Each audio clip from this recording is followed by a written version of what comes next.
দর্শক, সীমান্ত পরিস্থিতির আরও খবর জানবো চাঁপাইনবাবগঞ্জ এবং নওগাঁ থেকে আমাদের সহকর্মীরা যুক্ত হচ্ছেন আমাদের সঙ্গে। শুরুতেই যাচ্ছি চাঁপাইনবাবগঞ্জে, আনোয়ার হোসেন আমাদের সঙ্গে যুক্ত আছেন।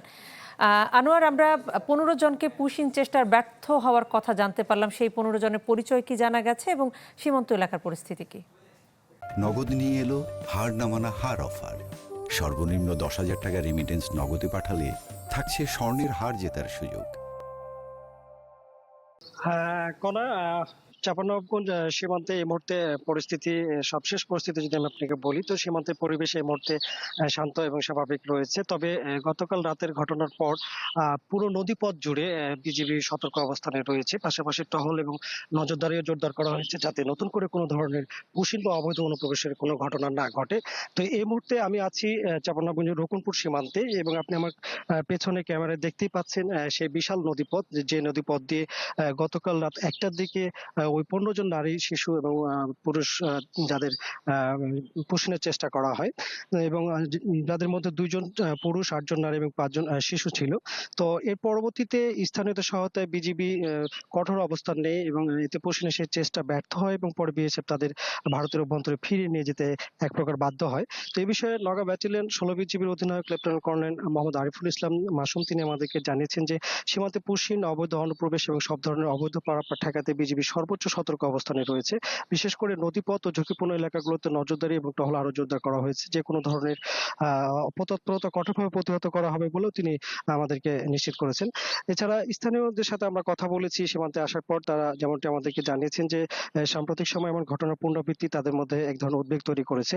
তারা চান যে এই ধরনের পরিস্থিতির স্থায়ী সমাধান দুই দেশের সংশ্লিষ্ট কর্তৃপক্ষ কার্যকর উদ্যোগ নিক। একই সাথে সীমান্তে নিরাপত্তা ব্যবস্থা আরো জোরদার রাখারও দাবি জানানো হয়েছে। তো সব মিলিয়ে বলা যায় যে এই মুহূর্তে সীমান্ত পরিস্থিতি শান্ত রয়েছে এবং স্বাভাবিক রয়েছে। পাশাপাশি বিজিবি আধুনিক প্রযুক্তির সাহায্যে তারা পুরো সীমান্ত এলাকায় কঠোর বেষ্টনী তৈরি করেছে এবং নিরাপত্তা জোরদার করেছে, সেই সাথে টহলও জোরদার করেছেন।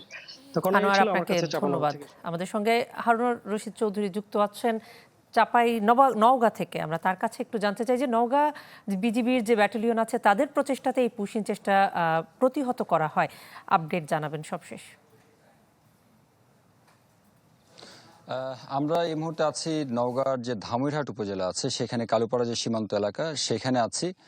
এবং আপনি জানেন যে গত 5 তারিখ এবং 7 তারিখ 2বার চেষ্টা হয়েছিল নওগাঁয় পুশিনের, এবং তারপর থেকেই বিভিন্ন জেলায় যেহেতু এখন পর্যন্ত হচ্ছে, সেই জায়গায় বিবেচনায় নওগাঁর বিজিবি যারা ব্যাটালিয়ন আছে, বিজিবি যারা সদস্য আছেন, তারা কিন্তু সর্বোচ্চ তৎপর আছেন। তারা বলছেন যে ভিন্ন ভিন্ন কৌশলে, শুধুমাত্র টহল কিংবা নজরদারি নয়, তারা ভিন্ন ভিন্ন কৌশলে এই সীমান্ত এলাকাগুলোতে তাদের যে শক্তি, প্রতিনিয়ত সেই শক্তি বাড়াচ্ছেন।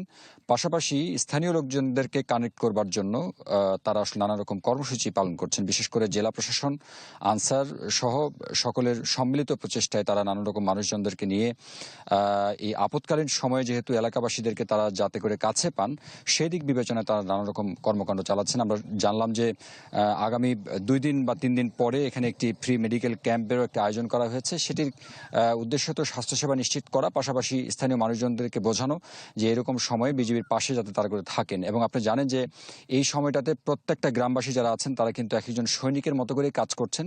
শুধুমাত্র নওগাঁ নয়, সারা দেশের চিত্র ঠিক একই রকম। মানুষজন এবং বিজিবি সদস্য উভয়ের বক্তব্য হচ্ছে যে এই দেশে একটি মানুষকেও তারা অবৈধভাবে ঢুকতে দেবেন না, পুশিনের কোনো ঘটনা তারা মেনে নেবেন না।